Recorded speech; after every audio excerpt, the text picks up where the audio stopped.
Hello student, myself Kulinder Singh, your math teacher. How are you, beta? Hope you all are fine.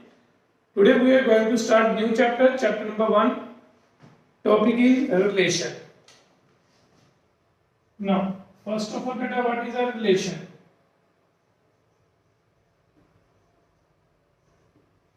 जैसे बेटा real life में एक family के दूसरे family के साथ रिलेशन होते हैं, वैसे सेम ही बेटा सिमिलर केसेस में बेटा एक सेट का दूसरे सेट के साथ रिलेशन देखना। तो +1 क्लास में भी आप कर चुके हो कार्टेशियन प्रोडक्ट वगैरह, तो वही सेम है बेटा। R is a relation from A to B if R is a subset of A cross B. If R is a subset of A cross B, then R is called a relation from A to B. Suppose beta we have A set is equal to 1, 2, 3 and B is equal to 4, 5. Then beta A cross B will be is equal to 1, 4, 1, 5, 2, 4, 2, 5, 3, 4, 3, 5. Clear? Then suppose beta R1 is equal to 1, 4 and 2, 4. R2 is equal to 2, 5, 1, 5. R3 is equal to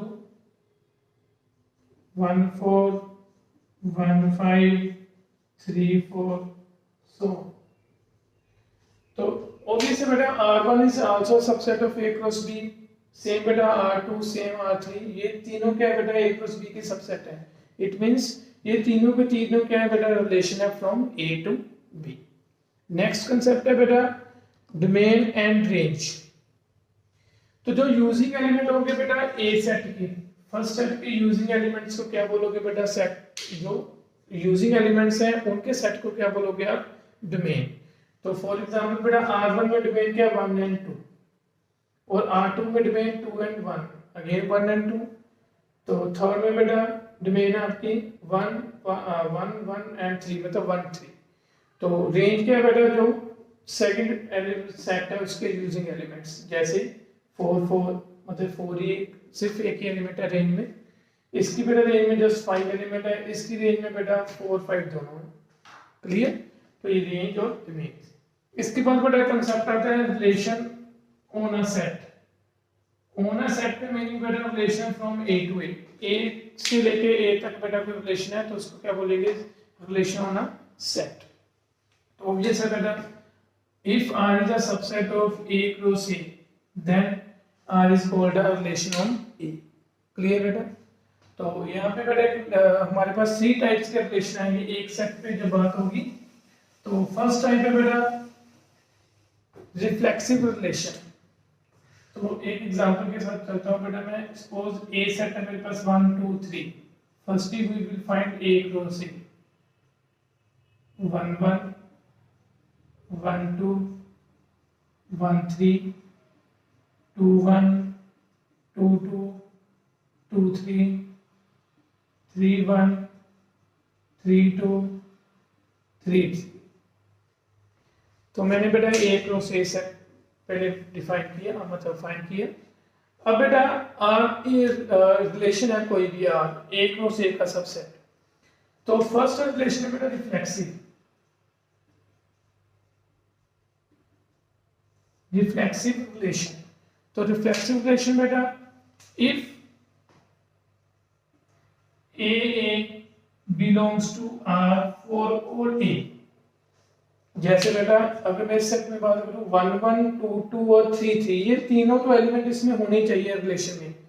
ठीक है. इन तीनों के अलावा कोई भी हो जाए तो मेरा सेट क्या हो जाएगा बेटा सॉरी रिलेशन क्या हो जाएगा रिफ्लेक्सिव रिलेशन. फॉर एग्जांपल यहाँ पे बेटा मैं R1 सेट रिलेशन एक डिफाइन कर रहा हूँ 1 1 2 2 एंड 3 3.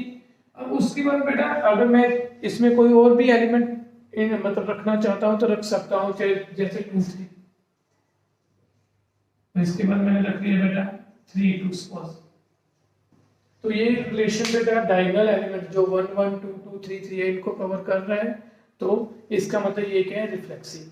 तो मुझे बस इन तीनों का होना जरूरी है बेटा रिलेशन में। अगर ये तीनों एलिमेंट रिलेशन में है तो ऐसे रिलेशन को मैं क्या बोलूंगा, रिफ्लेक्सिव रिलेशन। फॉर एग्जांपल जैसे मैं नेचर नंबर की बात करूं, relation from nature to nature, तो मैंने रिलेशन बेटा डिफाइन किया x y belongs to relation if and only x less than is equal to y। तो ऑब्वियस है बेटा इक्वल की कंडीशन है तो 1 1 2 2 3 3 सारे के सारे एलिमेंट इसमें मूव करेंगे, तो इसका मतलब ये क्या होगा बेटा, रिफ्लेक्सिव रिलेशन। नेक्स्ट है बेटा सिमेट्रिक।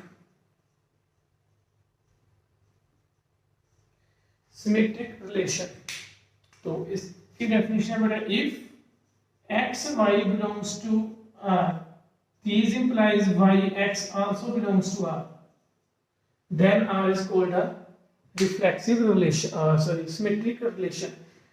तो पहले तो बेटा जैसे कोई भी रिलेशन है आपके पास, तो आपने देखना है कि उसके जो मैं एलिमेंट्स का ऑर्डर चेंज करूं, ऑर्डर चेंज करने के बाद भी वही एलिमेंट मुझे रिलेशन में मिले। जैसे बेटा इसमें बात करूं मैं 1 1 है, 1 1 का ऑपोजिट 1 1 ही रहेगा अगर मैं ऑर्डर चेंज कर रहा हूं। 2 2 का भी बेटा ऑर्डर चेंज करोगे कोई फर्क नहीं पड़ेगा, 3 3 में भी कोई फर्क नहीं पड़ेगा। अब 2 3 इनका ऑर्डर चेंज करोगे 3 2, वो एलिमेंट सेम इसमें है, तो ये बेटा मैं इसको क्या मान सकता हूं, ये सिमेट्रिक रिलेशन है आपका। तो जो एलिमेंट बेटा आपके पास है एक्स वाई रिलेशन में, उसका ऑपोजिट भी ऑर्डर चेंज करने के बाद भी सेम बेटा आपके पास क्या हो, वही एलिमेंट रिलेशन में भी हो। तो अगर एक भी ऐसा एलिमेंट मुझे मिल जाए कि एक्स वाई तो रिलेशन में है बट वाई एक्स रिलेशन में नहीं है, तो मैं क्या बोलूंगा, it is not a symmetric. Clear बेटा। नेक्स्ट है बेटा ट्रांसिटिव। तो सिमेट्रिक के लिए बेटा यही एग्जांपल काम कर जाएगी, ठीक है। हाँ बट ये अगर मैं इस रिलेशन की बात करूं, ये सिमेट्रिक नहीं है क्योंकि इसमें बेटा 1 2 आएगा, 1 less than is equal to 2 सही है, बट 2 1 रिलेशन में नहीं जाएगा। तो इसका मतलब ये जो ये एग्जांपल है वो सिमेट्रिक में होल्ड नहीं कर रही, सिमेट्रिक को सेटिस्फाई नहीं करती, तो ये रिलेशन सिमेट्रिक नहीं है। नेक्स्ट है बेटा transitive. If x y belongs to R, y z belongs to R, this implies x z also belongs to R. तो ट्रांसिटिव का मतलब क्या होगा बेटा, अगर एक्स वाई पे जा रहा है, वाई फर्दर जेड पे जा रहा है, तो एक्स और जेड का भी रिलेशन होना चाहिए। जैसे मैं एग्जांपल दूं बेटा, ब्रदर ऑफ, अगर A is a brother of B and B is a brother of C, obvious है बेटा A is a brother of सी।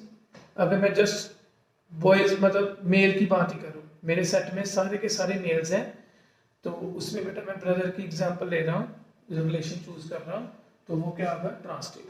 जैसे ये भी है रिलेशन बेटा x less than is equal to y, तो ऑब्वियस है बेटा if x less than is equal to y and y less than is equal to z, then obviously x less than is equal to z, hence x z belongs to relation, hence relation is a transitive। Clear बेटा, meaning clear होगा। अगर कोई relation बेटा इन तीनों को मतलब reflexive भी है, सिमेट्रिक भी है और ट्रांसिटिव भी है, तो ऐसे रिलेशन को मैं क्या बोलूंगा, इक्विवेलेंस रिलेशन। तो एग्जाम में मोस्ट इंपोर्टेंट क्वेश्चन है कि आपसे पूछा जाएगा चेक रिलेशन इज इक्विवेलेंस और नॉट। तो जस्ट आपने तीनों प्रॉपर्टी बेटा उसकी चेक करनी है, उसके बाद आंसर देना है। क्लियर, ऑल द बेस्ट बेटा, एक्सरसाइज 1.1 कंप्लीट करना। गॉड ब्लेस यू बेटा।